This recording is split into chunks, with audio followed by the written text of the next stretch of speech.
We're focusing on Nigeria's infrastructure financing today, and I'll be having this conversation with a research fellow from the Center for Infrastructure Policy, Regulation and Advancement, Lagos Business School, Dr. Bongo Adi. Thank you so much, Dr. Adi, for joining me this morning. Thank you very much, Harriet. Well, we know that to achieve economic development, infrastructure is very key, and interestingly, the federal government has recognized this fact and says the country needs about 452 trillion naira over the next 30 years to achieve this. Is all part of the Grand Nigeria Integrated Infrastructure Master Plan. But first of all, let's look at that figure, 452 trillion naira. That's about $2.9 billion. How realistic is the sum? I don't know if that is actually the figure, because from the last time I checked, the country needs to invest about $14.2 billion annually, to meet the infrastructure gap currently. And out of the $14.2 billion, 10.5 is for federal infrastructure. Okay. Currently, the country is trending at about $5.5 billion. So, which means we are operating at a 1/3 of what is required to meet the infrastructure gap. Okay. In order to understand what these figures mean, I think it is important for us to look at the basic macroeconomic fundamentals. All right. Okay. The budget this year is about 4 trillion naira. 4.7 trillion. 4.7 trillion naira. Okay. And out of the 4.7 trillion naira, 74% is recurrent expenditure. Okay, so that leaves us with capital vote of 26%.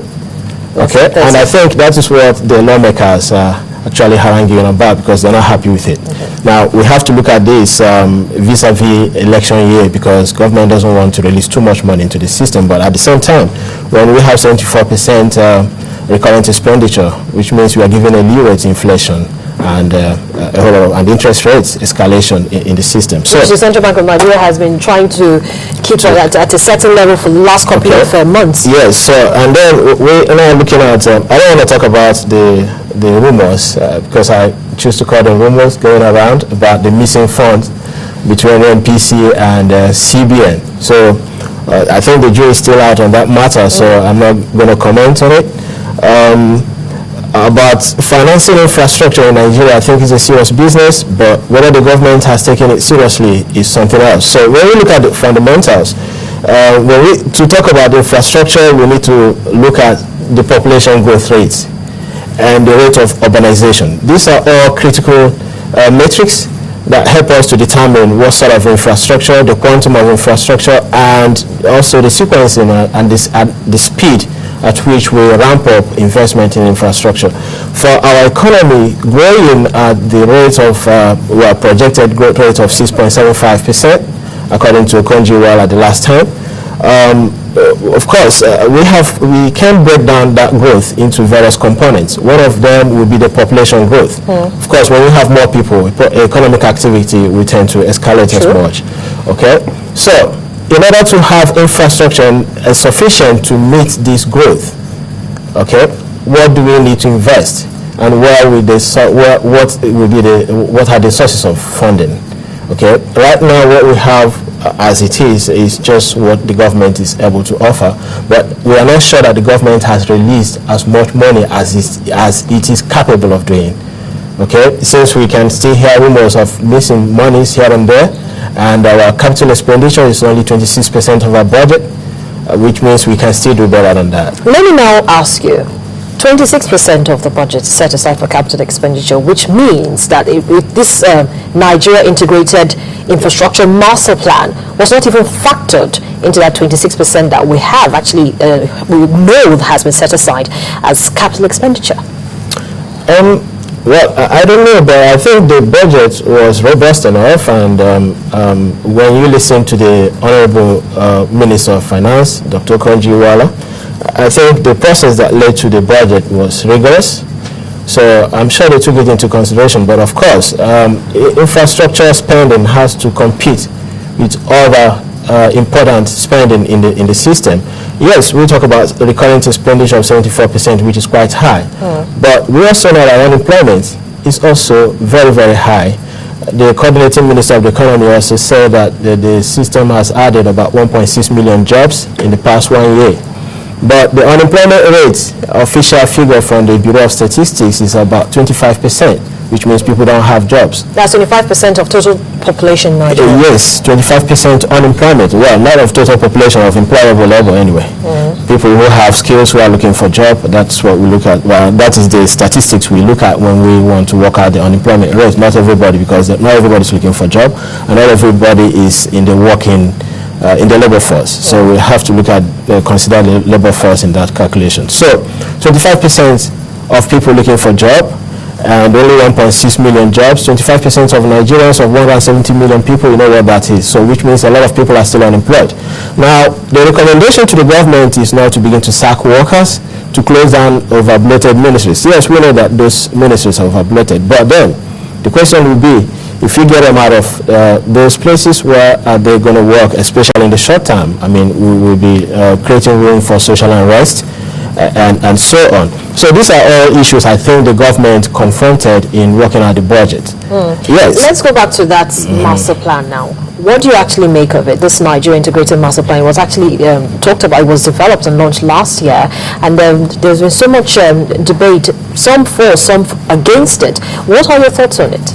I think we've debated that on this forum in the past. The National Integrated Infrastructure Master Plan is, as it is a master plan, and it's very comprehensive. It has plans for all the infrastructure assets in Nigeria, including roads, railway, aviation, and other power, gas, and so on. So every aspect of our infrastructure is covered, and they made projections as to the capital investment required to get all these infrastructure assets to work, to perform up to the optimal basis necessary to get our economy up and running. Currently in Nigeria, the stock of infrastructure is about 35 to 40% of the GDP. The international benchmark is 70%. We are still far away from that as it is. So the infrastructure master plan actually laid the roadmap towards achieving what I would call infrastructure adequacy.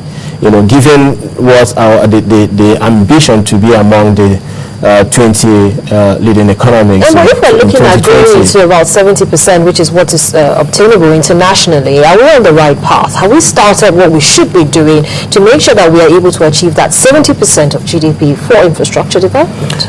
Well, I'm not sure we're on the right path. I'm not sure that we're doing all that we can do. Even with the master plan? Even with the master plan is actually a huge step in the right direction. Okay, because without a plan, you actually do not know what you can do. But now that we have a plan, that's one thing. We've settled that. Now the next thing is to fund that plan and to commit to it. So it wouldn't be, I will be having plans in this country over time. You remember the rolling plan days. So those are those days. But now that we have the integrated infrastructure master plan, what we make out of it depends on government commitment to each of ours. So in order to fund it, I mean, for now, I think it remains solely the responsibility of government, because if you look at the system, yes, it is okay to talk about private investment and getting the private sector involved in infrastructure provision. But when we look at the funding base, it doesn't give us much optimism. But then there's been a launch of the Nigerian Investment Fund, Infrastructure Fund. Yes, it's also part of the Sovereign Wealth Fund that we know about. But let's keep that aside. How do we get private sector involved in infrastructure provision, when the available pool of fund is just short-term, high interest rates? So infrastructure investment requires long gestation period of up to 5 years in the minimum. So, but do we have funding sources that go up to that? I mean, that is also a bit of a challenge. And then interest rates. In other countries, let's say even financing trade in other countries, you get interest of about 12%, 10%. In Nigeria, trade financing goes to as much as 25%. Now, infrastructure financing, you expect that you go more than that because it's even riskier. So we are looking at 30%, 25 to 30% interest rates. Now, how do you get private sector to get interested in investing in infrastructure when the interest rate is at this level? Well, Dr. Adi, I'm sure you remember that sometime last year, the Securities and Exchange Commission actually held an infrastructure roundtable where all of this was discussed. And now the Director General, Mr. Romarote, actually encouraged private investors who want to be part of this developmental project to come to the market to raise funds. But why is it that the private sector is not taking advantage of this? Again, still coming back to what I've just said, it is one thing to invite private sector parties to come to the table to invest in infrastructure. But we are operating in a market environment, okay? Let's look at it from the market point of view. As an investor, what are you looking at? If you are a borrower fund, you are looking at interest rates. If you're a lender, you're looking at the interest rates and you're looking at the level of risk in the system. Well, raising money at the capital market reduces the interest rates that you might have to pay if you went to a bank to collect the loans, for instance. Well, I don't think, because they're all connected. Are we not present in the same system? No, we are. The same level of risk. That is why they're opening. Sorry, Dr. Adi. If you go to the bank and you collect a loan, you have interest rates on it that you have to pay back over a certain period of time. But if you go to the capital market, you don't have to pay interest rates over a certain period of time. It is what you want that you ask for, and it's offered and you get. Well, that's true, but I don't know how that works in effect, because I don't want to comment on something that I'm not so knowledgeable about. But all I can say is that even if you go to the capital market, you're still eventually drawing from the same pool of fund, from the same system that is susceptible to the same level of risk in the system, because we don't have one interest rate here and another interest rate at the capital market anyway. So I don't know even if how the capital market is able to do that. We have pension fund, for instance, which has a huge amount of funds there. But why are the pension funders or the managers of the pension funds not willing to invest in infrastructure? Again, it's still because of the same thing, level of risk in the economy. But then you can totally never operate without risk. Yes. Now, sometimes when we listen to the statistics, the real-outs regarding foreign direct investment that keeps coming, they say that Nigeria is an investment heaven where everybody's coming now. True. Okay. The thing is, let us look at the areas where these investments are going. Still is on the heavy industries or capital-intensive industries, oil and gas. Recently, we also witnessed a scale back in investment simply because some oil multinational companies scaled down their assets, kind of sell off some assets in Nigeria. So that actually reduced our investment significantly. So as far as what happens in the oil sector still affects us in that significant way, it means that investment is still going towards the oil and gas sector. Okay, so that is the direction of foreign direct investment. So when we talk of foreign direct investment coming in, we should be looking at the oil sector, not at the economy at large. So for other aspects of the economy, I think the level of risk is still high, and I think that is what discourages investment.